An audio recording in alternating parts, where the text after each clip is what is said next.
পাকিস্তানের ক্ষমতাসীন দল মুসলিম লীগের যুব শাখার নেতা কামরান সাঈদ ওসমানী ভারতকে সরাসরি হুমকি দিয়ে বলেছেন, বাংলাদেশে খারাপ কোনো অভিপ্রায় নজর দেয়, হামলা করে, তাহলে পাকিস্তানের সেনাবাহিনী এবং মিসাইল তার জবাব দেবে। মঙ্গলবার 23 ডিসেম্বর এক ভিডিও বার্তায় ওসমানী বাংলাদেশ ও পাকিস্তানের মধ্যে একটি সামরিক জোট গঠনেরও আহ্বান জানান। এই খবর দিয়েছে ইন্ডিয়া টুডে।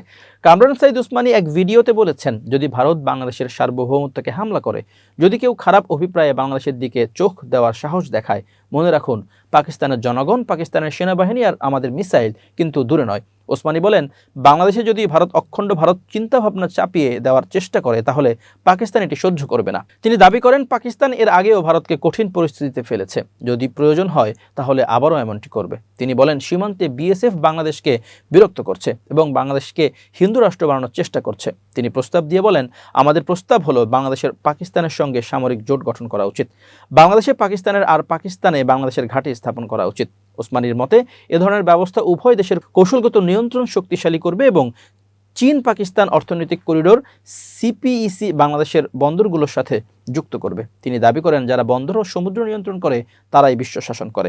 পাকিস্তান বাংলাদেশ সামরিক অংশীদারিত্ব আঞ্চলিক ক্ষমতার ভারসাম্য উল্লেখযোগ্যভাবে পরিবর্তন করবে বলেও তিনি মন্তব্য করেন।